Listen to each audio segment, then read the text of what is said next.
The wind in Purgatory Flats did not just blow, it scoured.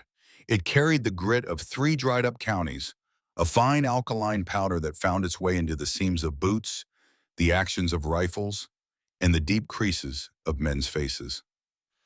It was 1878, and the territory was less a place of promise than a graveyard for good intentions. Every dreamer who had come west with gold fever and hope had either struck it rich or been buried in unmarked graves along the trail. Most ended up in the graves. The land did not care about dreams. It only cared about survival. And survival out here required a certain hardness of the soul that most men from the East simply did not possess. Caleb Reed sat at the far table of saloon number 10, his back pressed against the rough-hewn pine of the wall. It was a habit born of 20 years spent hunting men who did not wish to be found. He never sat near a window. He never sat in the center of a room. His enemies were many, and his trust was scarce as water in the desert. His hands, wrapped around a glass of whiskey he had been nursing for an hour, were steady and scarred. The knuckles were thick with calluses. The fingers were stained with the permanent grease of gun oil and saddle leather. A jagged white line ran from his left temple down to his jaw, a souvenir from a horse thief in the Dakota Territory who had been faster with a knife than he was with his wits. Caleb never spoke of it. He let the scar do the talking, and usually it said enough to keep the drunkards and the curious at bay.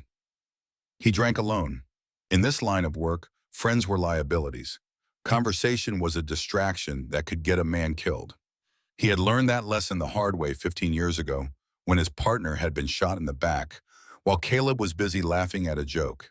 He never laughed in saloons anymore. The bat-wing doors groaned open, admitting a slice of blinding midday sun and a man in a suit that cost more than the building they were sitting in. The man dusted off his lapels with a grimace, looking around the dim, smoky room with undisguised distaste until his eyes landed on Caleb. "Mr. Vance, the lawyer for the Cattlemen's Association." Caleb did not rise. He watched the man approach, noting the polished boots that had clearly not walked more than 100 yards on dirt, and the nervous way Vance's hand hovered near his vest pocket. The lawyer was afraid. That much was obvious. But afraid of what? The saloon? The territory? Or something else entirely? "Mr. Reed," Vance said, pulling out a chair but hesitating to sit on the stained wood. "I trust you received my message." Caleb took a slow sip of the whiskey. It burned a familiar and grounding heat down his throat.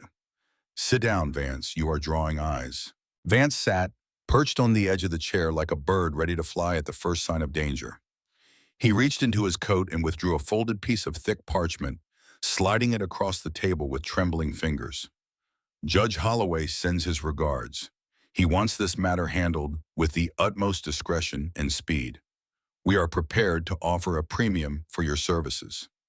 Caleb unfolded the paper. It was a wanted poster, fresh from the press, the ink still smelling sharp. The sketch showed a young woman with high cheekbones and wide, defiant eyes. She looked no older than 20. She looked like someone's daughter, someone's sister, wanted for grand larceny, arson, and attempted murder.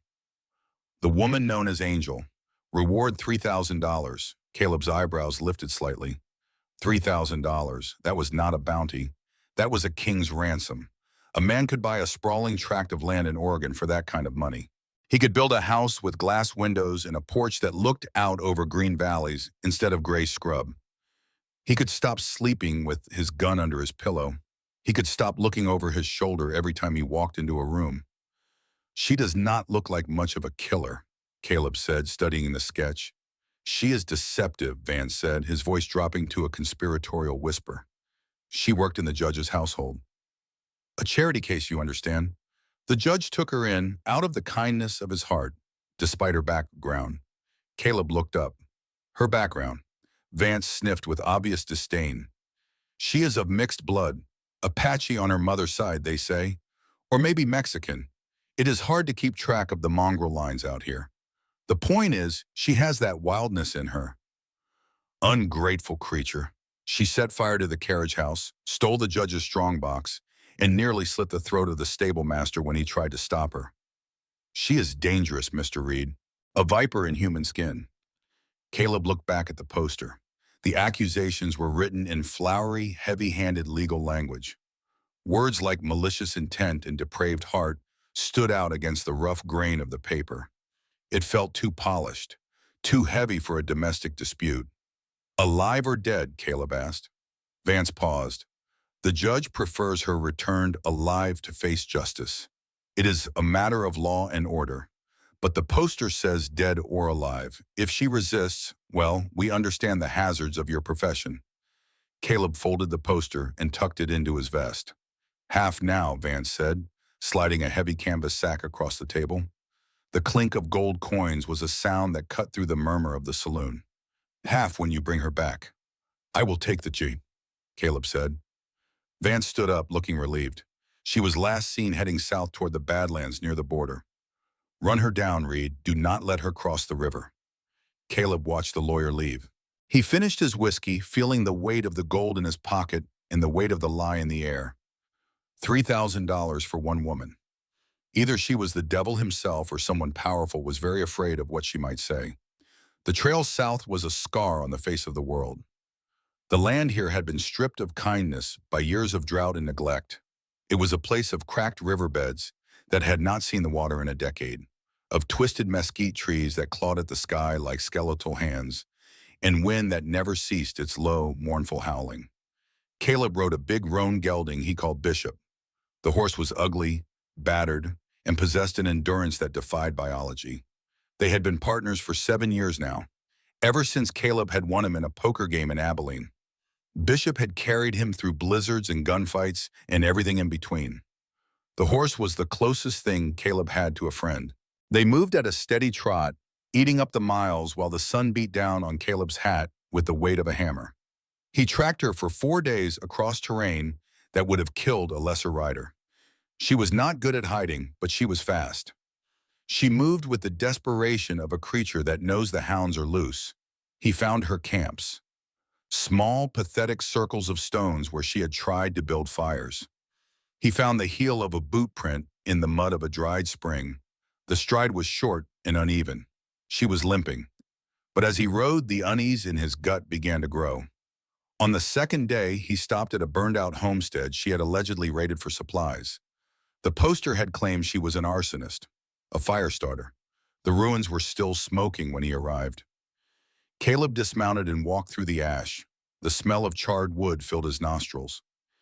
He knelt by the door frame, running a gloved finger over the char. The fire had started on the outside, at the corners. It had been set with kerosene. He could smell the chemical taint of it in the wood. He circled the perimeter, his eyes scanning the ground with the practiced attention of a man who had spent his life reading tracks. In the soft dust behind the house, he found what he was looking for.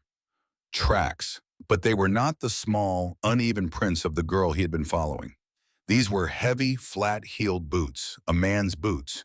2 men, actually.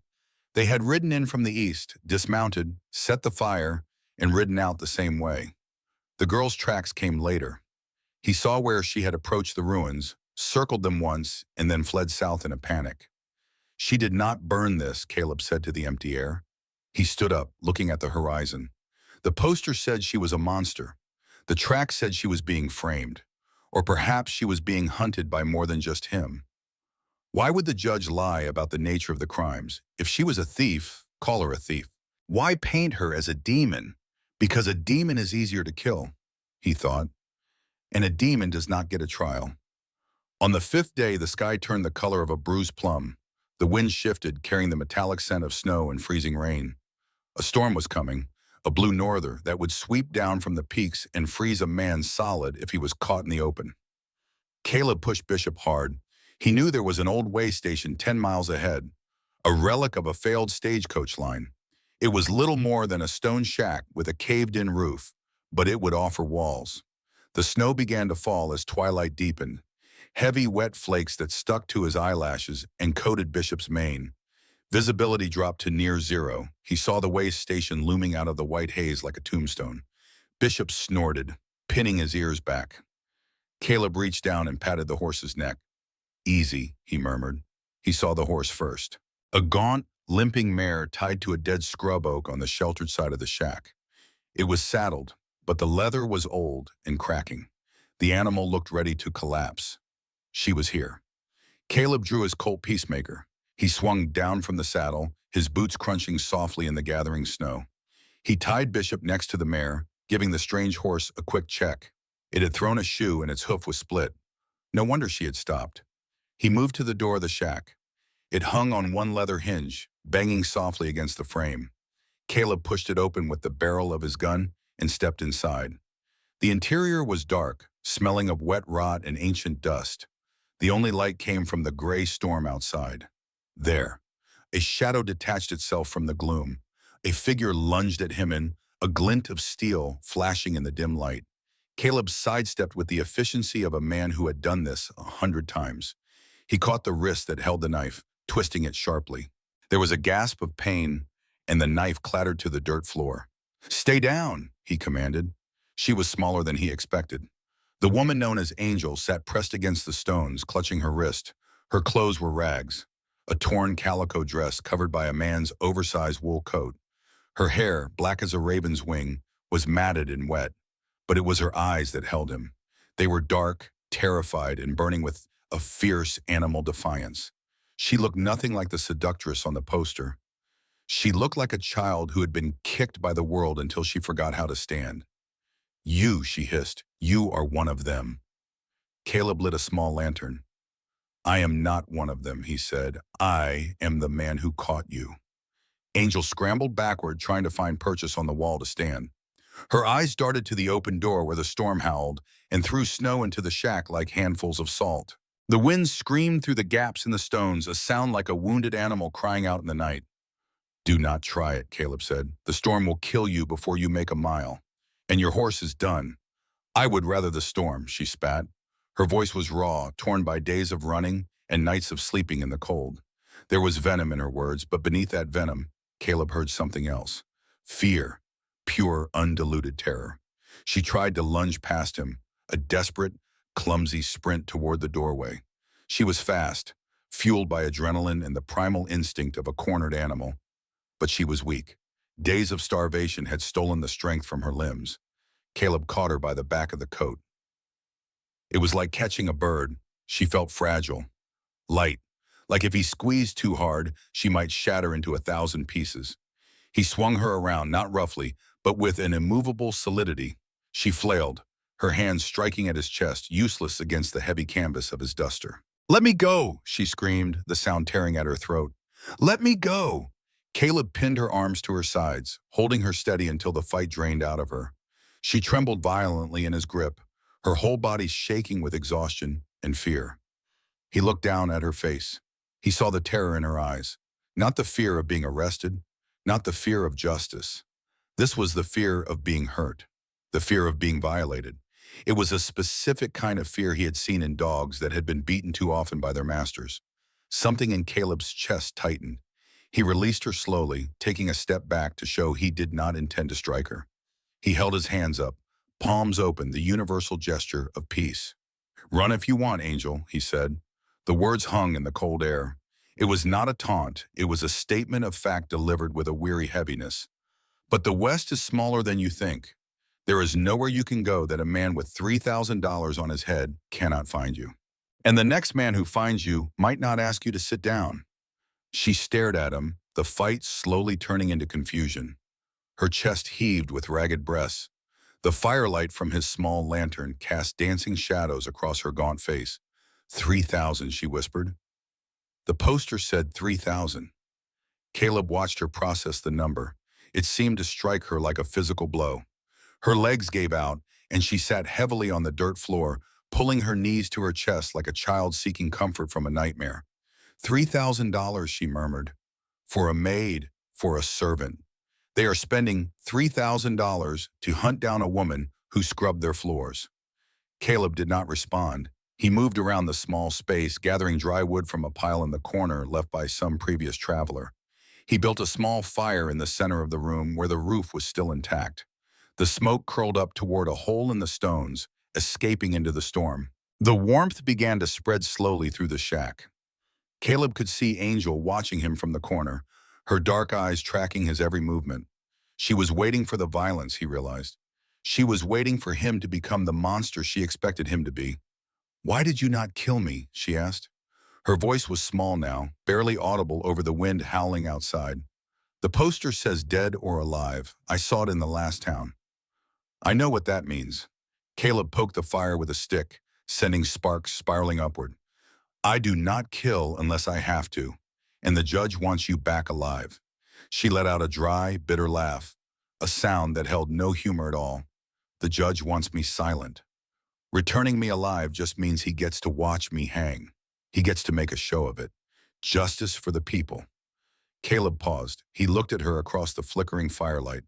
The flames cast shadows that made her look like a ghost, a spirit of the wilderness that had wandered in from the storm. Why? He asked. She shook her head, burying her face in her knees. It does not matter. You are taking me back. It is the same thing as killing me. Caleb did not answer. Instead, he reached into his saddlebag and pulled out a piece of dried venison and a biscuit. The food was not much. It was trail rations meant for one person. But she needed it more than he did. He tossed the food across the fire. It landed in the dirt near her feet. She looked at the food, then at him. Her suspicion warred with her hunger in a battle that played out across her face. Hunger won. She snatched up the venison and tore into it with trembling hands, barely chewing before swallowing. She ate like someone who had not seen food in days, because she probably had not. Caleb watched her eat. He thought about the $3,000 waiting for him back in Silverton. He thought about the land in Oregon he had been dreaming about for years. A place with green grass and cool water, and no more blood on his hands. And he thought about the tracks at the burned homestead, tracks that did not match hers. Something was very wrong with this bounty.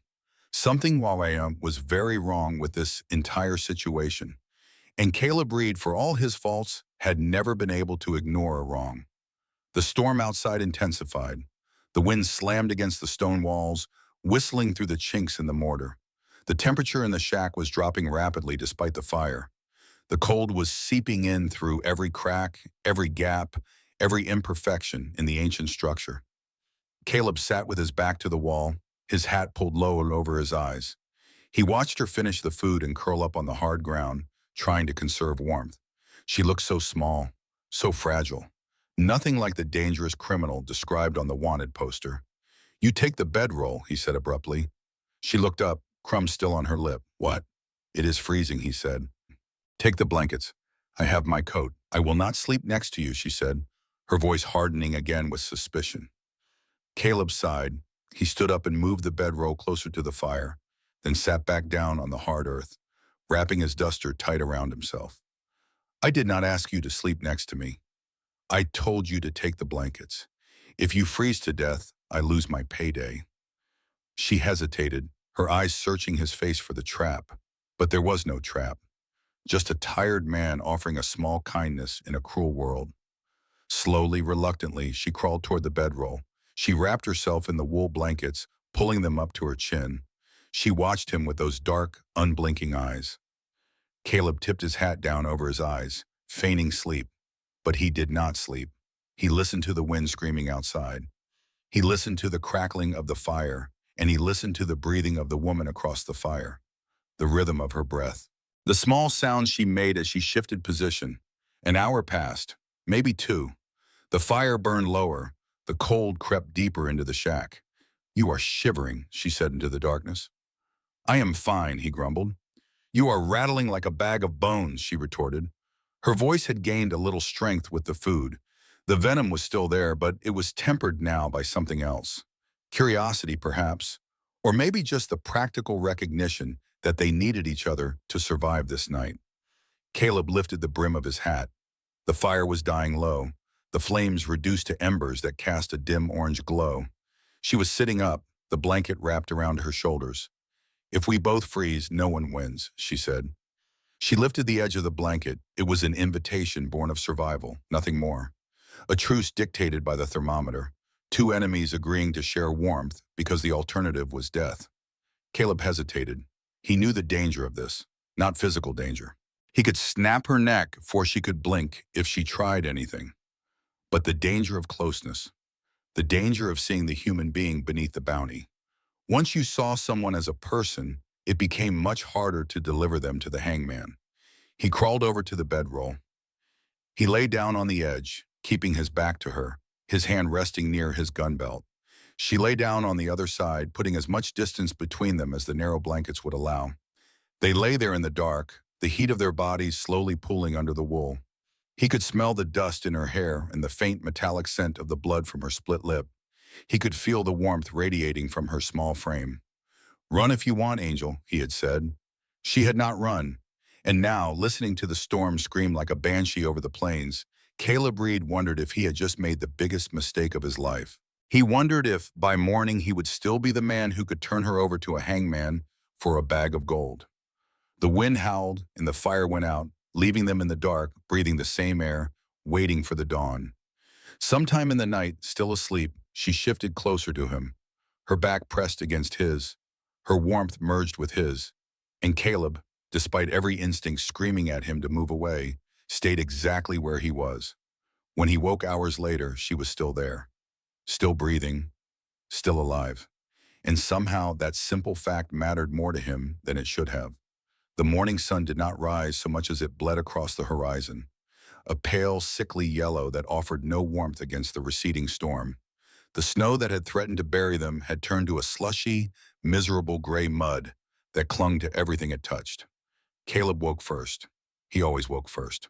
20 years of living on the edge of violence had trained his body to sleep light and wake at the slightest change in his environment. He lay still for a moment, taking stock of the situation. Sometime during the night, they had shifted. She was no longer on the far edge of the bedroll. She was curled against his back, her forehead pressed between his shoulder blades, her hand resting on his arm. In sleep, the fear had left her face. She looked peaceful, young, innocent. Caleb extricated himself carefully, trying not to wake her. He stepped outside into the cold morning air and took a deep breath. The world was white and gray and silent. The storm had passed, leaving behind a landscape transformed by snow. He checked on the horses. Bishop was fine. The big roan had weathered worse storms than this, but the mare that Angel had been riding was in bad shape. Her leg was swollen, and she could barely put weight on it. The horse was done. Caleb sighed. He knew what this meant. They would have to ride double from here on out. More proximity, more closeness, more opportunities for him to see her as something other than a bounty. When he walked back inside, she was awake. She was sitting up, the blankets pulled around her waist, watching him with those dark, guarded eyes. "Your horse is done," Caleb said. "We will have to ride together." She nodded slowly. She did not seem surprised.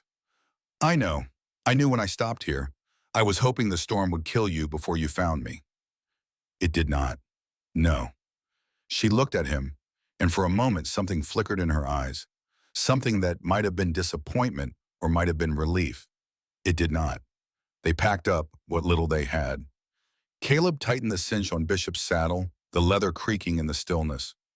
The woman stood 10 feet away, wrapped in the wool blanket he had lent her, shivering not from cold but from an exhaustion that sat deep in the marrow. "Come on," Caleb said, his voice flat.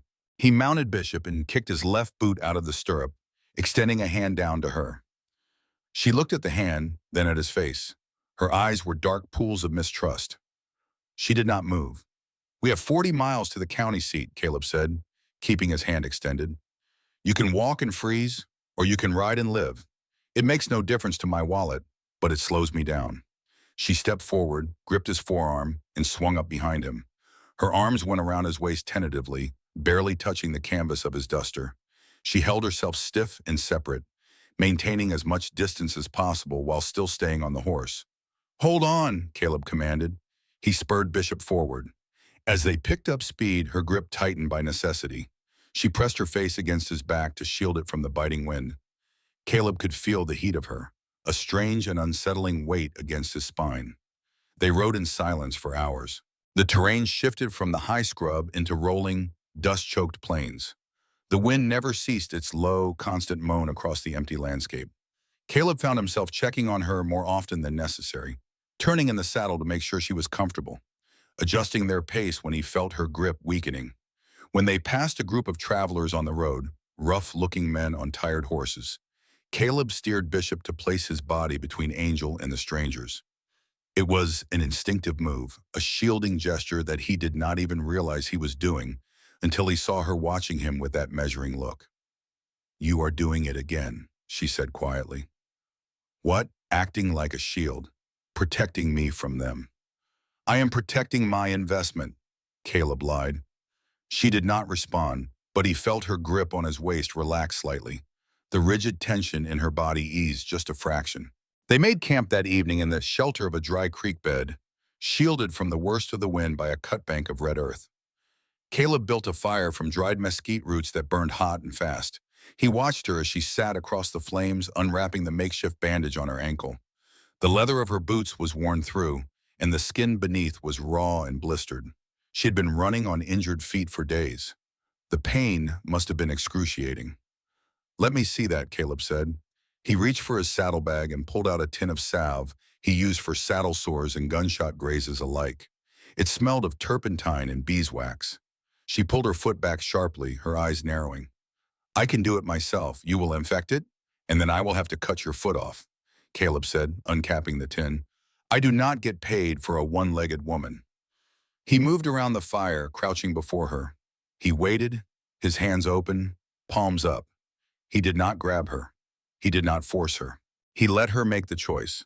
Slowly, reluctantly, she extended her leg. Caleb took her heel in his hand. His grip was firm but surprisingly gentle. His hands were rough as sandstone, calloused from years of hard living. But his touch was precise, careful. He cleaned the raw skin with water from his canteen and applied the salve. She hissed in pain, her body tensing. "Almost done," he murmured. He looked up. She was watching him with an expression he could not read, a mixture of confusion and scrutiny. She was measuring him, he realized, testing him against every expectation she had of men who carried guns. "Why do you care?" she asked softly. "I told you," Caleb said, tearing a strip from a clean rag to bind her foot. "I need you walking. You could tie me to the horse. You could drag me. Men have done worse to women like me." Caleb finished the knot and sat back on his heels. "I am not other men." "No," she said, her voice dropping to a whisper that carried a sting. "You are a bounty hunter. You are worse. You sell people for money." Caleb stiffened. The accusation hit a target he thought he had armored long ago. "I sell justice," he said, his voice dropping into a low growl. "You sell what rich men call justice," she corrected. "There is a difference. The law serves those who can afford to buy it. The rest of us just get ground up in the machinery." The words hung between them like smoke from the fire. That night, as the flames burned low and the stars emerged overhead, Caleb asked the question that had been gnawing at him since he found the tracks at the burned homestead. "Why did you run?" She was silent for a long time. The fire crackled and popped. An owl hooted somewhere in the darkness. The wind whispered through the scrub brush like a ghost telling secrets. "I did not steal the money," she said finally. "I know," Caleb said. She sat up, surprise flickering across her face. "How do you know? Because you are starving. A thief with a strong box does not eat hardtack and stale jerky. A thief with that much money would be in California by now, living comfortable, eating in restaurants, sleeping in feather beds." She looked into the flames. Her face was half illuminated by the fire, half lost in shadow. When she spoke again, her voice was devoid of emotion. Flat, detached, as if she was telling someone else's story. "The judge has a son, William. He is charming. He smiles at everyone. The kind of man who makes you feel like you are the only person in the room when he looks at you." He smiled at me. Caleb listened, his eyes closed, visualizing the scene. "He came to my room one night," she continued. "He had been drinking. He said I owed them for the food, for the roof over my head. He said the law was for people like him, not people like me. When I fought back, he fell. He hit his head on the corner of the dresser. He was bleeding. I thought I had killed him." She took a shaky breath. Her hands were trembling. "I ran to the stable. The stable master tried to stop me. I hit him with a shovel. I just wanted to get away. I did not burn anything. I did not steal anything. I just wanted to get away from that house, from that family, from the way they looked at me like I was property." Caleb lay still. The story fit the tracks. It fit the fear. It fit the stage fire. They had burned the carriage house to cover up a scandal, to turn a domestic assault into a grand crime that justified a manhunt. They are using the law as a weapon, she whispered. Because they can. Because who will believe the mixed blood girl over the judge's son? Who will believe the servant over the master?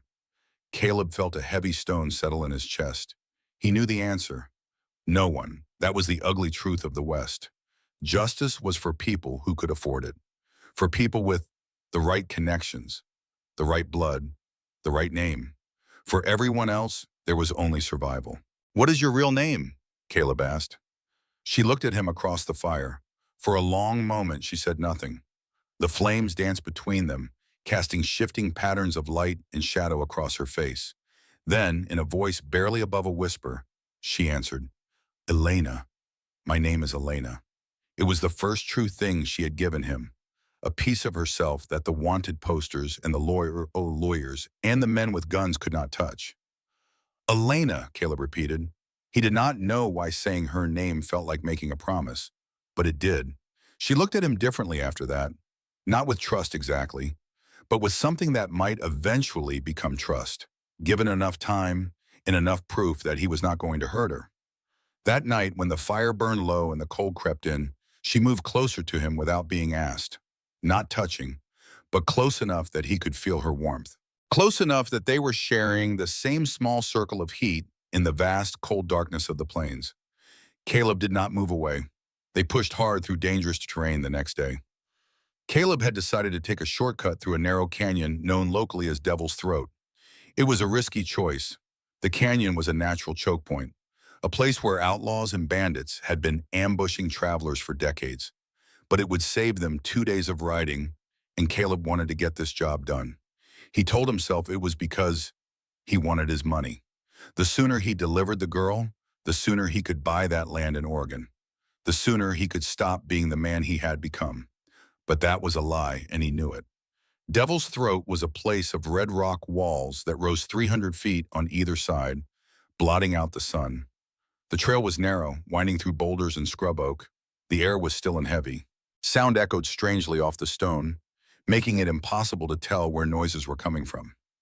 Caleb felt the hairs on the back of his neck stand up as they entered the canyon. Something was wrong. The silence was too deep. The birds had stopped singing. Even the insects had gone quiet. The canyon felt like a held breath, waiting to be released. Hold on tight, he murmured to Elena. She felt it too. Her grip on his waist tightened. Her body tensed against his back. What is wrong, she whispered. I do not know yet. Just be ready to move when I tell you. Before she could answer, the crack of a rifle echoed off the canyon walls. A bullet struck the rock inches from Caleb's head, sending a spray of stone chips into his face. Bishop reared, screaming in panic. Get down, Caleb shouted. He threw himself and Elena off the saddle, dragging her to the ground behind a large boulder just as a second shot whistled through the space where his chest had been. They hit the dirt hard. Elena gasped as the impact drove the air from her lungs. This was not a warning shot. They were shooting to kill. Caleb drew his peacemaker, his heart hammering against his ribs. He wiped the blood from his cheek where a stone chip had cut him. His mind was racing. How many shooters? Where were they positioned? What were their intentions? Stay here, he ordered Elena. Keep your head down. Do not move unless I tell you. He peered around the edge of the boulder. 2 men were positioned on the ridge above. Their silhouettes were framed against the gray sky. They had rifles, Winchester repeaters from the look of them. Good guns, expensive guns, not the weapons of common bandits. If they wanted you captured, they would be shooting at the horse, Caleb said grimly. They want you dead. Elena was pressed into the dirt, her hands over her head. Her face was pale, but her voice was steady when she spoke. They want to bury the truth. They sent you to find me, and now they have sent others to make sure I never reach a courtroom. Caleb's mind processed this information. It made sense. The judge had hired him to track her down, but he had also sent killers to ensure she never testified, clean up the loose ends, eliminate the witnesses, make the whole ugly affair disappear. And Caleb was a witness now, too. He looked at the ridge again. He was pinned down. He had a pistol. They had rifles. The range was bad. A pistol against a rifle at 200 yards was suicide. But staying here was also suicide. They would flank him eventually, work their way around to a better angle, pick them off one by one. He saw one of the men moving, trying to get a better position to shoot behind the boulder. Caleb made a decision. It was a stupid decision, the kind that got bounty hunters killed. But he made it anyway. "I am going to draw their fire," he told Elena. "When I move, you run for the cut in the rocks back there. You see it? That gap in the wall. Hide deep. Do not come out until I call for you." "No." She grabbed his duster, her fingers digging into the canvas. "You will be killed." "Better me than you," Caleb said. And he realized with a jolt of shock that he meant it. He barely knew this woman. She was his prisoner, his payday. But somewhere in the last few days, something had changed. Somewhere between the storm and the fire and the way she had trusted him enough to sleep beside him, she had become something more than a bounty. "Why?" she asked. Her eyes searched his face. "Why would you die for me?" Caleb did not have an answer. Or maybe he did, but he was not ready to say it out loud. He broke cover. Caleb sprinted across the open trail toward a cluster of boulders on the opposite side. His boots pounded against the hard-packed earth. His lungs burned with exertion. Every second felt like an eternity. A bullet kicked up dust at his heels. Another sang past his ear, so close he could feel the heat of it. He dove behind a fallen log, rolled, and came up in a crouch. He had the angle now. The man who had been moving was exposed. He was standing on the ridge, rifle raised, searching for a target. Caleb raised the Colt. He did not aim with his eye. He aimed with his hand. A connection built over 20 years of survival. An instinct honed by 1,000 gunfights. He squeezed the trigger. The gun bucked in his hand. On the ridge, the man threw his arms up and crumpled. He tumbled down the loose shale of the slope, his body bouncing off rocks until it came to rest at the base of the canyon wall. The second man hesitated. He had seen his partner fall. He knew that the bounty hunter down below was not the easy prey they had expected. He scrambled back from the edge and disappeared. Caleb waited. 1 minute. 2. Silence returned to the canyon. The only sound was the wind whistling through the rocks and the distant nervous stamping of Bishop's hooves. He stood up slowly, keeping the gun trained on the ridge. He walked over to the body of the man who had fallen. The shooter was a stranger, dressed in range clothes, but his boots were new, expensive, not the boots of a common outlaw. Caleb searched the body. He found a pouch of tobacco, some coins, and a folded piece of paper tucked into the man's vest pocket. He pulled it out and unfolded it. It was a telegram. "No witnesses. Stop. Girl must not reach court. Stop. Payment on completion. Stop." It was signed with a single initial. H. Holloway, the judge. Caleb stared at the paper. His hand shook slightly. It was not the adrenaline of the fight. It was the rage, a cold, burning anger that started in his gut and spread outward until his whole body felt like it was on fire. He had been hired to be an executioner, not a retriever. The judge had sent him to find Elena and then sent these men to kill them both, to ensure silence, to tie up the loose ends. Caleb Reed was a loose end now. He looked up. Elena was standing by the boulder. She had not run. She had watched the whole thing. She walked toward him slowly, her eyes fixed on the dead man, then on Caleb. She saw the blood on his cheek. She saw the telegram in his hand. She reached out and took the paper from his fingers. She read it. Her face hardened into a mask of cold resignation. "Now you know," she said. Caleb looked at her. He saw the bruises fading on her face. He saw the strength in her spine. And he saw the way she looked at him. Not as a captor anymore, but as the man who had just stood between her and a bullet. "I am not taking you back," he said. Elena blinked. "What?" "Not yet," Caleb corrected himself. "I am not taking you to the judge to be slaughtered. Not until I know the whole truth. Not until I have proof that can take him down." "Then what are we doing?" Elena asked. "We are going to find someone who can tell me what really happened," Caleb said. He walked over to Bishop, who was grazing nervously on a patch of dry grass. "We are going to find a witness, someone who saw what happened that night. Is there anyone left alive who knows the truth?" Elena thought for a moment. There was a surveyor, a man named Silas Thorne. He was there the night William shot Elias Miller. He held the horses. He saw everything. But he was sent away to the mining camps in the north afterward. He is afraid of them. He knows what they do to people who talk. Then we go north, Caleb said. He reached his hand down. This time she did not hesitate. She took his hand and swung up behind him. Her arms went around his waist, and this time she held on tight. She pressed her forehead against his back. "Thank you," she whispered. "Do not thank me yet," Caleb said, turning the horse toward the northern pass. "We just made enemies of the most powerful men in the territory. From here on out, every lawman and every bounty hunter in 3 states will be looking for us. We are outlaws now, both of us." As they rode out of the canyon, Caleb Reed knew he had just violated every rule in his contract. He had chosen the girl over the gold. He told himself it was because he needed to clear his conscience, because he needed to know the truth. But as he felt the warmth of her against his back, he knew that was a lie. He was not doing it for the truth. He was doing it for her. And that terrified him more than any gunman on a ridge. They rode north for 3 days through some of the harshest terrain in the territory. The trail ascended into the spine of the Blackwood Range, leaving the rolling dust of the lowlands for jagged, unforgiving granite. The air here was thin and sharp, tasting of pine resin and coming snow. At night, they made small camps in sheltered spots. They did not speak much. The words that needed to be said were too big for casual conversation. But something had shifted between them. The tension was still there, but it was different now. It was no longer the tension of predator and prey. It was the tension of 2 people drawn together by circumstance, fighting against an attraction neither of them wanted to acknowledge. On the first night, they sat across the fire from each other, maintaining the careful distance that had become their habit.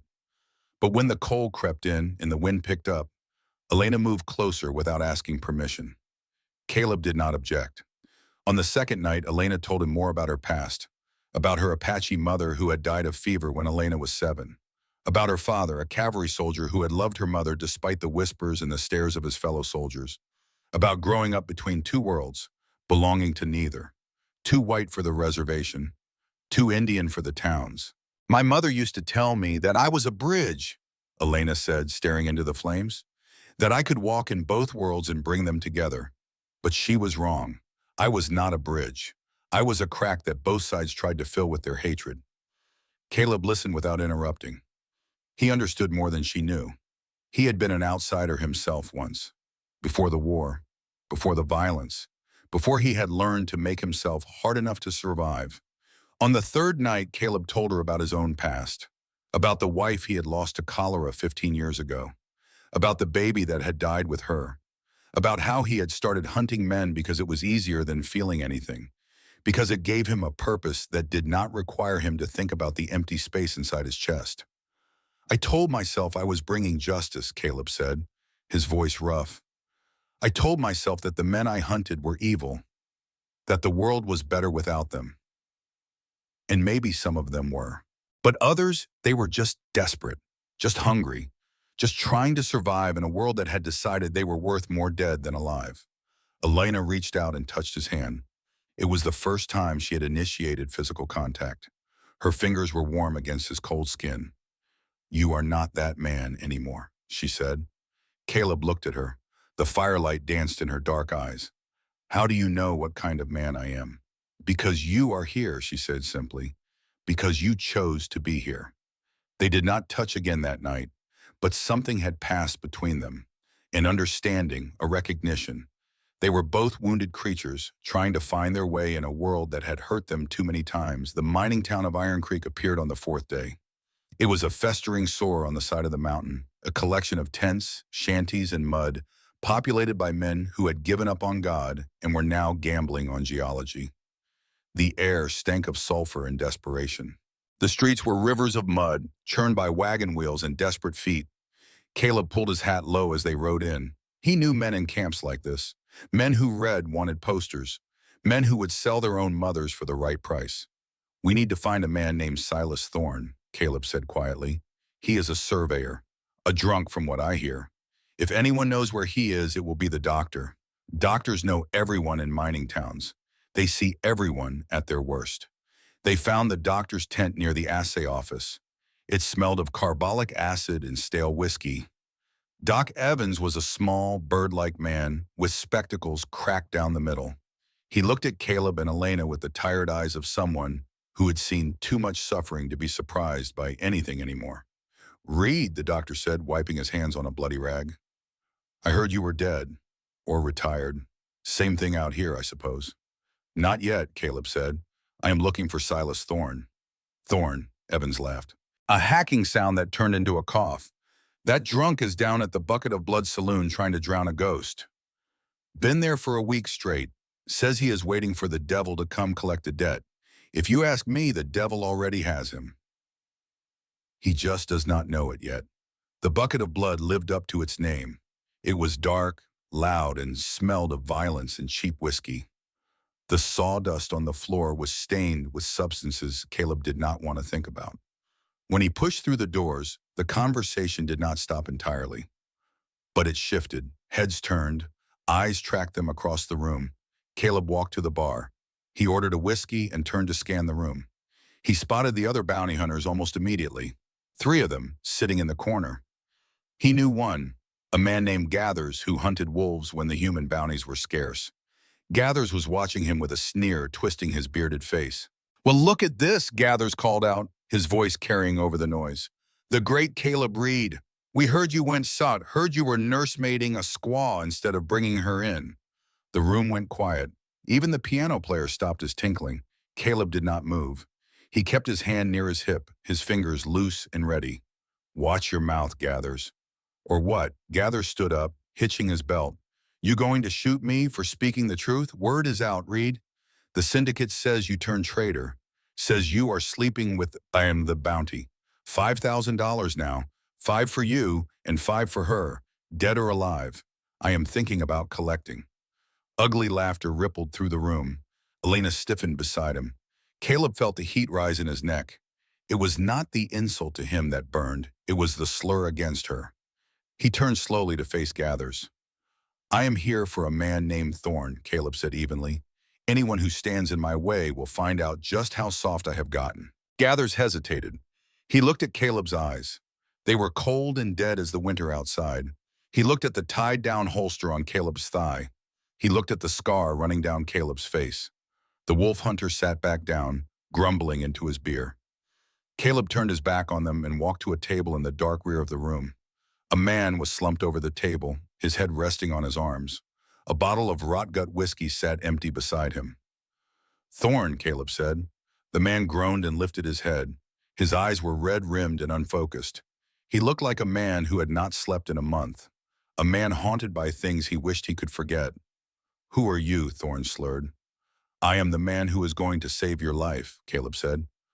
"Or watch you die. It is your choice." He pulled out a chair and sat. Elena stood behind him, her hand resting on the back of his chair. Thorne looked at her. Recognition flickered in his blurry eyes. "You," he whispered. "You are the girl from the judge's house. The one they are all looking for." "You remember me," Elena said. "I see you every night," Thorne muttered. His voice cracked. "I see Miller too. I see him lying in the doorway of his own house with a hole in his chest. I see William Holloway standing over him, laughing. I see it every time I close my eyes.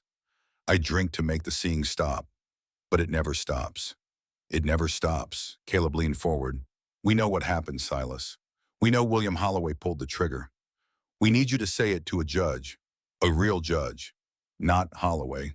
Thorne laughed, a sound that turned into a sob. "A judge? Holloway owns the judges. He owns the sheriffs. He owns the ground we are walking on. If I talk, I am a dead man. He will have me killed before I can take 2 steps out of the courtroom." "You are a dead man anyway," Caleb said brutally. "They sent men to kill her. Do you think they will leave a loose end like you walking around? You know too much, Silas. The only question is whether you die drunk in a ditch or standing up like a man who did one right thing in his miserable life." Thorne's face went pale. His hands began to shake even harder. "I can protect you," Caleb said, "but only if you are willing to tell the truth." Before Thorne could answer, a man in a tailored suit detached himself from the shadows near the bar. He did not look like a miner. He looked like a banker who had taken a wrong turn. His clothes were clean. His boots were polished. He moved with the confidence of a man who was used to getting what he wanted. "Mr. Reed," the man said. His voice was smooth, cultured. "May I have a word?" Caleb did not look up. I am busy. The man placed a hand on the table. He slid a heavy leather pouch across the wood. It clinked with the distinctive sound of gold coins. $5,000, the man said softly, for the girl and for your silence. You walk away, Mr. Reed. You buy that farm in Oregon. You live a long and happy life. Everyone wins. No one else has to die. Caleb looked at the pouch. $5,000. It was more money than he had ever seen in one place, more than he had earned in his entire career as a bounty hunter. It was freedom. It was peace. It was everything he had ever wanted. He thought about the land in Oregon, the green valleys, the cool water, the life he had been dreaming about for years, a life without blood, without violence, without waking up every morning wondering if today was the day someone faster than him would put a bullet in his back. He looked at Thorne, who was trembling. He looked at the man in the suit with his polished boots and his confident smile. Then he looked up at Elena. She was not looking at the money. She was looking at him. Her face was calm, but her eyes were vast and terrified. She was waiting for him to be the man the world said he was. She was waiting for the transaction to be completed. She was waiting to be sold. She had been sold before, Caleb realized. Her whole life she had been traded and bartered and used by men who saw her as property rather than a person. And she expected him to do the same. Caleb reached out and took the pouch. He weighed it in his hand. He could feel the gold coins shifting inside the leather. $5,000. A fortune. The man in the suit smiled. A wise choice, Mr. Reed. I knew you were a practical man. Caleb stood up. He held the pouch for a moment, then he tossed it back. It hit the man's chest with a heavy thud, knocking the wind out of him. Keep it, Caleb said. You will need it to pay for your funeral. The man's smile vanished. You are making a mistake, Reed. A fatal one. The judge does not forgive, and he does not forget. I have made plenty of mistakes in my life, Caleb said. This is not one of them. Get out of my sight before I forget that I am a patient man. The man stared at him, his face twisting with malice. Then he snatched up the money and backed away, disappearing into the crowd. Caleb turned to Thorne. Get up, Silas, we are leaving tonight. Thorne looked at him with something like awe in his bloodshot eyes. You refused the money, he whispered. You refused $5,000. For her. Get up, Caleb roared. They dragged the drunk surveyor out into the cold night air. They retreated to the livery stable, the only place in Iron Creek that offered any semblance of privacy. The horses nickered softly in their stalls. The smell of hay and leather filled the air. It was a peaceful place, a quiet place, far removed from the violence that had become their daily existence. Caleb leaned against the stall door, the adrenaline from the confrontation crashing out of him. He felt old. He felt tired. He felt like a man who had just jumped off a cliff without knowing if there was water at the bottom. Why? Elena asked. She was standing in front of him. The lantern light caught the tears standing in her eyes, tears she was fighting to hold back. Her voice trembled with an emotion she could not name. Why did you do it? She whispered. You could have had everything. The money, the farm, the life you have been dreaming about. Why did you throw it away for me? Caleb looked at her. He wanted to say it was because of the law. He wanted to say it was because he hated the judge. He wanted to say it was professional pride or moral principle or any of the other noble reasons that men give for their actions. But he could not lie to her anymore, not after everything they had been through together. I did not want everything, he said, his voice raspy. I just wanted to be able to look at myself in the mirror. And if I took that money, I would never be able to look at you again. Elena stepped closer. The barrier she had built, the mistrust and the fear and the anger, crumbled like walls made of sand. She reached out and took his hand. Her fingers were warm against his cold skin. She took another step forward and leaned her forehead against his chest. It was a surrender. It was a plea. It was a gesture of trust more profound than any words could have been. Caleb stood frozen for a heartbeat. Every instinct he had developed over 20 years of solitude told him to step back, to maintain the distance, to protect himself from the vulnerability of caring for another human being. But he was tired of being alone.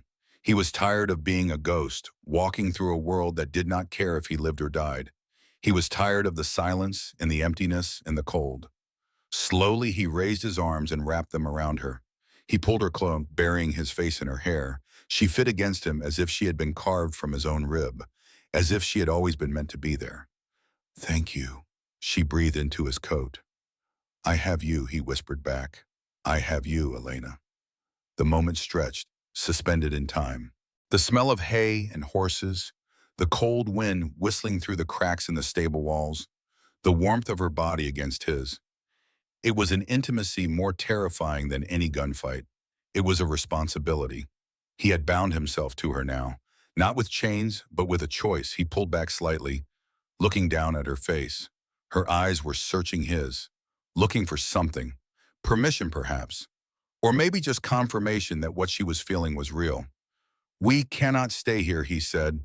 "That man in the suit, he will send others, and Thorne is useless to us as long as he is drunk and terrified. We need to get him somewhere safe, somewhere we can sober him up and convince him to testify." "Where do we go?" she asked. "Silverton," Caleb said. "It is the district hub. There is a federal marshal there, a courthouse that is not controlled by Holloway. If we are going to fight this, we have to do it in the light. We have to drag them out of the shadows." "But that is the heart of their power," Elena said. "I know," Caleb said. His thumb brushed the fading bruise on her cheek. "But it is the only place where the truth might matter. We take Thorne. We get a newspaper to print his testimony before we go to the courthouse. We make so much noise that they cannot silence us without the whole territory knowing." They secured a room at a boarding house on the edge of Silverton. It was a place run by a widow who asked no questions as long as the coins were silver. Caleb put Thorne in the adjacent room and paid the stable boy $1 to sit in the hallway with a scattergun. They found Josiah Black, the editor of the Silverton Gazette, in a basement office that smelled of ink and ambition.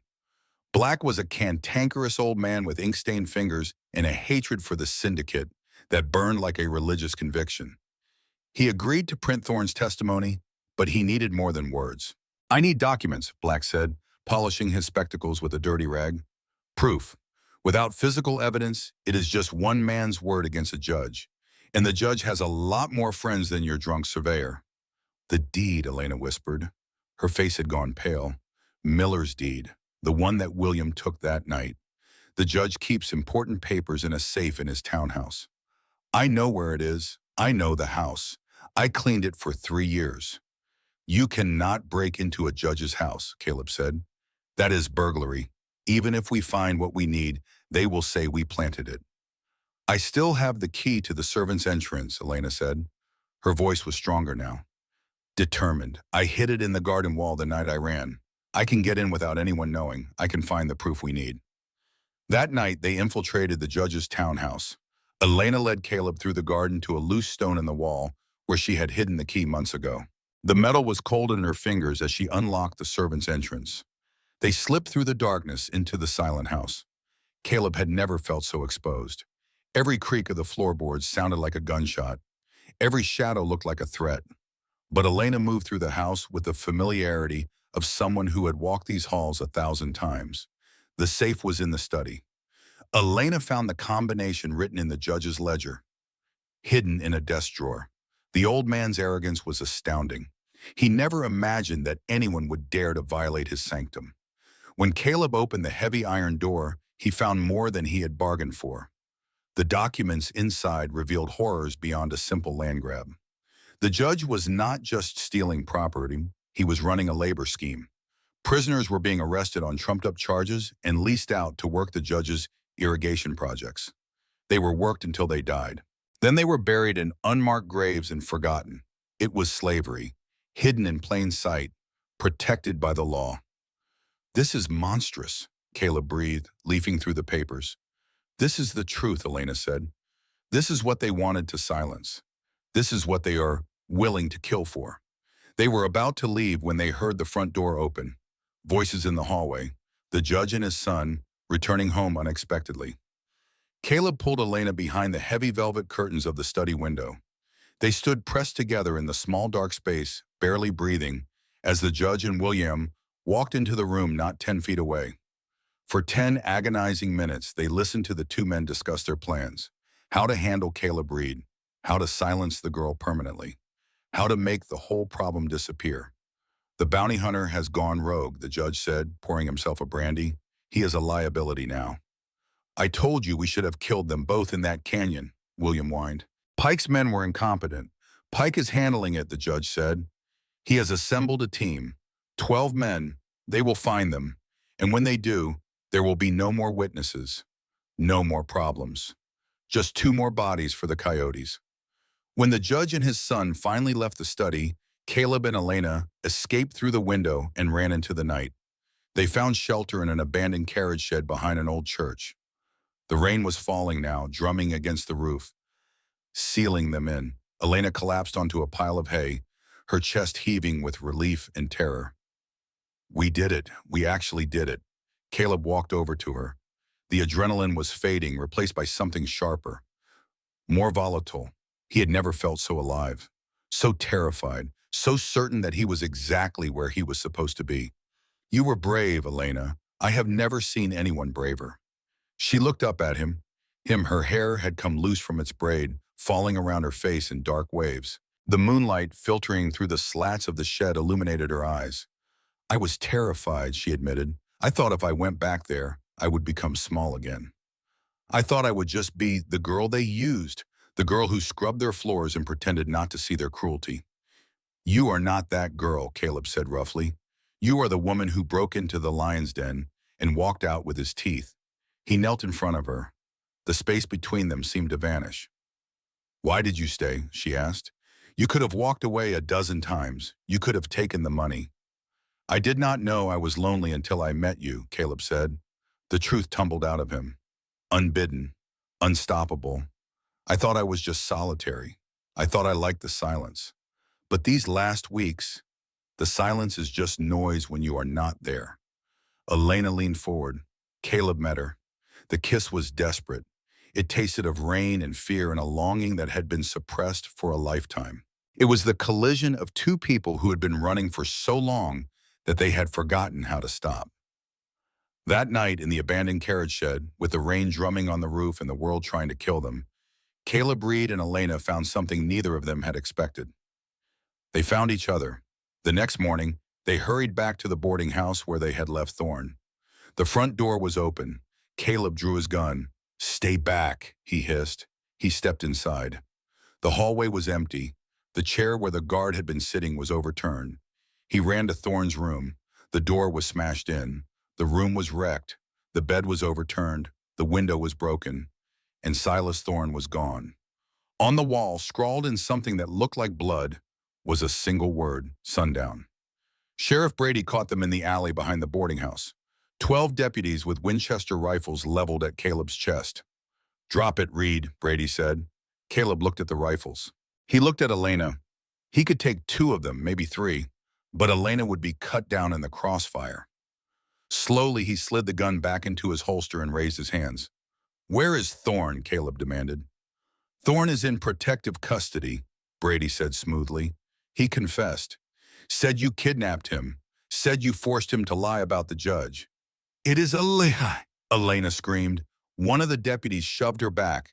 She stumbled, hitting the brick wall. Do not touch her, Caleb roared. Easy, Reed, Brady warned. Here is the deal. You have until sundown to deliver the girl to the courthouse. If you do, the kidnapping charges against you drop. You ride out of town and never come back. If you do not, you are an accomplice to a fugitive, and we will hang you both side by side. I have proof, Caleb said. I have the deed. I have documents that show what the judge has been doing. Brady shook his head. Stolen property. Inadmissible. And without a witness to authenticate it, it is just paper. The sheriff turned and walked away. We have to run, Caleb said. We head for the river. If we can cross into the unorganized territory, we are outside their jurisdiction. They rode out of Silverton at a gallop. Bullets whizzed past them. They vaulted the flooded Snake River, nearly drowning in the freezing current. Bishop found footing on a gravel bar. They scrambled up the far bank. They rode until Bishop was stumbling with exhaustion. They found refuge in a box canyon hidden from the main trails. A camp of outcasts lived there. Railroad workers who had been discarded when the tracks were finished. Indigenous families pushed off reservations. Drifters who had nowhere else to go. An old man named Lee Way welcomed them. His face was weathered and wise. His eyes had seen too much suffering to judge anyone. "The hunted are welcome here," he said in accented but perfect English. "We know the sound of the law's boots." For 2 days they rested. Caleb tended his wounds. Elena helped the women of the camp with their work. She found a kinship with them that she had never known before. People who understood what it meant to be invisible, to be unwanted, to be expendable. They were safe, but they both knew it would not last. On the third day, Ben Taggart rode into the canyon. He was a former marshal who had been pushed out when the syndicate bought the operation. His face was grim. "Reed," Taggart said, "you look like hell." "I feel worse," Caleb replied. "What news?" "I have bad news." The judge raised the bounty. $10,000 now. 5 for you, 5 for the girl. And he sent Ezra Pike. Caleb went still. Pike was not a bounty hunter. He was a butcher, discharged from the army for excessive cruelty. "Pike has 12 men," Taggart continued. "Hard men. Killers. They are cutting for sign along the river. It is only a matter of time before they find this canyon." Elena looked at Caleb. "We have to leave. We cannot bring that monster here. These people have suffered enough." Taggart shook his head. "Too late for that. If Pike finds this place empty, he will burn it anyway. And if you run now, he will catch you in the open." "Then we make a stand," Caleb said. "There are 2 of us," Taggart said. "Maybe 3 if we count the girl. Pike has 12 guns. We have the ground," Caleb said. He pointed to the narrow neck of the canyon entrance. "They have to come through there, single file. We bottleneck them." Leeway stepped forward. He had been listening quietly. "My people have worked on the railroad. We know how to move rock. We know how to fight." The preparation was frantic. Leeway organized the evacuation of the women and children to the upper caves. The men who had worked on the railroad took up positions on the canyon walls with rocks and pickaxes. They did not have many guns, but they had determination. They had rage. They had nothing left to lose. At midnight, the coyotes stopped howling. "Here they come," Caleb whispered. Shadows detached themselves from the darkness. Riders. Ezra Pike rode in the lead, a giant of a man in a buffalo hide coat. "Reed," Pike shouted, "I know you are in there. Send the girl out, and we will leave the others alone. You have 1 minute." Caleb did not answer. "Time is up," Pike roared. He spurred his horse. The 12 men charged. "Now," Caleb shouted. He fired. The lead rider flew backward out of his saddle. Taggart opened up with his shotgun. The canyon mouth erupted into chaos. The railroad workers on the cliffs shoved massive boulders over the edge.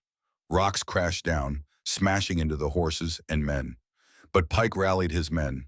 They dismounted, took cover, returned fire. 3 of them scrambled up the slope, heading for the caves. Elena saw them. A woman named May had frozen on the trail, clutching her child. One of Pike's men raised his rifle at them. Elena did not hesitate.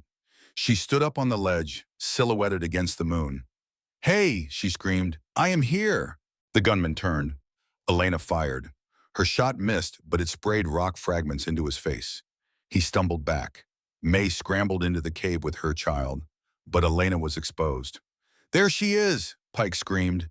Bullets tore into the juniper bush. Elena threw herself flat. Caleb saw her fall. Something inside him broke. He stood up. He walked into the open, firing the Winchester as fast as he could work the lever. He did not care about cover. He did not care about survival. He only cared about drawing every gun away from her. He dropped 1 man, then another. A bullet grazed his ribs. He did not stop. The railroad workers charged down the slope with pickaxes and shovels, screaming. The sheer ferocity of the defense broke them. "Pull back," Pike shouted. They retreated, leaving 4 bodies in the dust. Caleb stood in the center of the canyon mouth, his chest heaving. Elena scrambled down the slope and ran to him. He dropped the rifle and caught her. "You foolish, brave girl," he whispered. "I had to," she gasped. He was going to shoot the baby. Caleb pulled back. He looked at her. She was not the victim anymore. She was a warrior. That night, as they tended their wounds by the fire, Caleb held her close. "I love you," he said. He had never said it before. He had never thought he would say it to anyone. Elena looked at him. Her eyes were fierce and tender.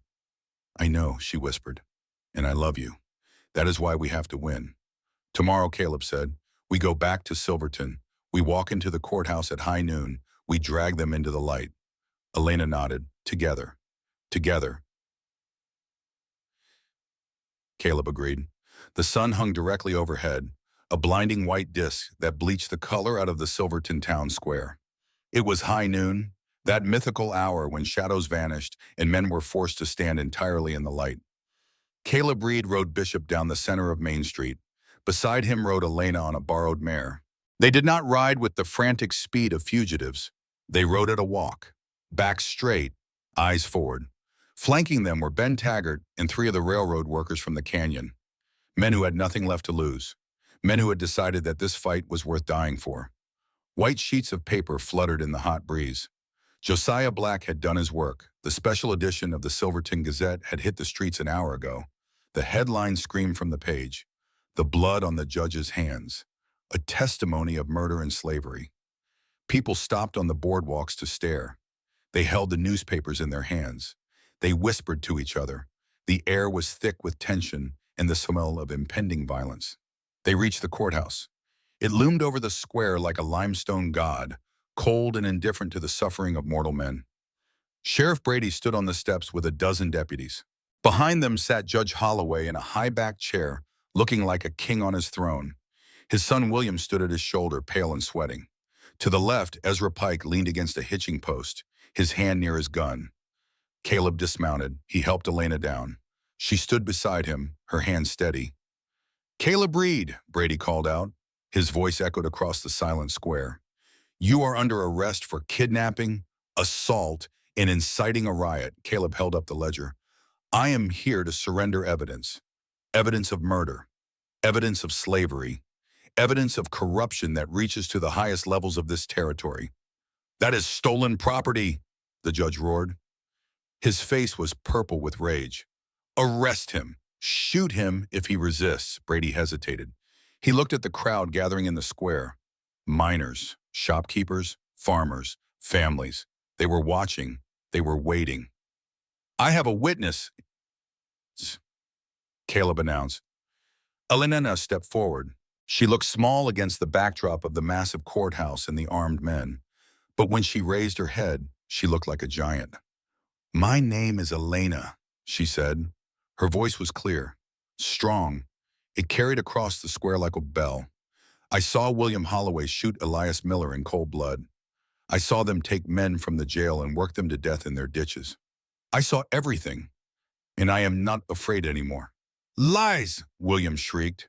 His voice cracked with panic. "She is a savage. She is nothing. She seduced me, and then she robbed us." Elena did not flinch. The crowd murmured. Some of them had seen the documents printed in the newspaper. Some of them had known men who had disappeared into the judge's labor camps and never returned. The truth was spreading like wildfire. Ezra Pike straightened. His hand dropped to his gun. "Enough of this talk. Let me finish it." "If you shoot her," Caleb said, stepping in front of Elena, "you have to go through me." Pike grinned. His teeth were yellow and broken. "Two for the price of one." He drew. Caleb drew at the same instant. Two shots rang out. They sounded like a single crack of thunder. Caleb staggered back. Blood seeped from his left shoulder. The impact spun him half around. Pike stood motionless for a moment. A look of profound surprise crossed his face. Then a red blossom opened in the center of his chest. He collapsed backward, his gun clattering to the stones. Silence slammed down on the square. Caleb pressed his hand to his shoulder. The pain was distant, unimportant. He was still standing. That was all that mattered, and "Shoot them," the judge screamed. "Kill them all!" "No," a voice shouted from the crowd. Josiah Black pushed his way to the front. He was waving the papers, his ink-stained fingers trembling with righteous anger. "I have read the ledger. Every name, every dollar. Sheriff Brady took $500 a month to look the other way. Deputy Carson was paid to burn the Miller homestead. The whole system is rotten, and it is all written down in black and white." The crowd surged forward, angry, awakened. Someone threw a rock. It struck the courthouse steps. Sheriff Brady looked at the mob forming. He looked at the deputies, who were glancing at each other with uncertainty. He looked at the body of Ezra Pike lying in the dust. The wind had changed. He could feel it. "Put them down, boys," Brady said to his deputies. "What are you doing?" the judge shrieked. My duty, Brady said. He walked up to William Holloway. William Holloway, you are under arrest for the murder of Elias Miller. The judge lunged for a gun. Brady backhanded him. The old man sprawled onto the limestone, his crown of arrogance shattered. The crowd roared. Elena ran to Caleb. She caught him as he sagged. I have you, she whispered. He looked at her. Blood was soaking his coat, but he was smiling. We did it. No, she said, tears streaming down her face. You did it. You chose to fight. You chose to stand. We chose, Caleb corrected. Together. Autumn came early to the high country that year. The aspen trees turned to rivers of gold that flowed down the sides of the mountains. The wind carried the sharp, clean scent of frost. The world was changing, preparing for winter, preparing for rest. The cabin sat in a valley 3 days' ride from Silverton. It was not a grand ranch. It was a homestead that had been abandoned years ago. The roof was sagging, the fences were down, the fields were overgrown with wild grass. But it was theirs. Caleb and Elena had spent the last 2 months rebuilding it. They worked from sunrise to sunset. Caleb swung a hammer with his good arm, his wounded shoulder still stiff and aching. Elena mixed mud for the chinking and planted a winter garden in the rocky soil. They fixed the roof. They mended the fences. They made it a home. It was hard work, brutal work, the kind of work that left them exhausted and satisfied at the end of every day. But it was their work, their land, their future.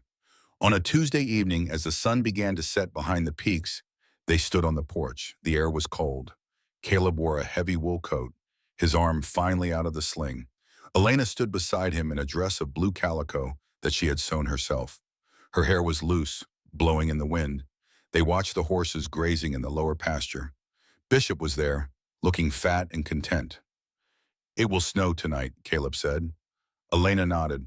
We have enough wood. The root cellar is full. We are ready. She leaned against him. He wrapped his arm around her shoulders. Do you miss it? She asked. The hunt, the road. Caleb looked out at the valley. The golden light of sunset painted the mountains in shades of amber and rose. He thought about the lonely nights, the whiskey, the violence, the feeling of waking up every morning with blood on his hands and emptiness in his heart. I miss none of it, he said. I was a ghost before I met you. Walking through the world, but not really living in it. You woke me up. Elena squeezed his hand. They still hate us, you know, she said softly. In town, I see the way they look at us, the white bounty hunter and his mixed blood woman. They whisper behind our backs. They cross the street to avoid us. Let them look, Caleb said. He pulled her closer. They are jealous, jealous, she laughed. Of what? Of us, Caleb said. They spend their whole lives building walls. Walls between themselves and the world. Walls between themselves and each other. They are so afraid of the wild, so afraid of anything different, that they have forgotten how to live. But we live in the wild. We survived it. We chose each other. That is a freedom they will never understand. He kissed the top of her head. Run if you want, Angel, he whispered. The old line came back as a gentle echo, a reminder of how far they had come. Elena looked up at him. Her eyes were fierce and tender, full of a love that had been forged in fire and tempered by suffering. I am not running, she said. I am home. They stood there as the sun dipped below the peaks. The first flakes of snow began to fall, white and soft and clean, covering the world in silence. They did not go inside immediately. They stood on the threshold of their fragile, imperfect, beautiful life, watching the night come on, unafraid of the dark because they were finally, truly holding the light. The West was vast. It was cruel. It would try to break them again.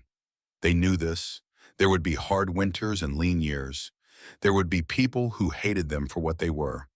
There would be challenges they could not yet imagine, but they would face them together.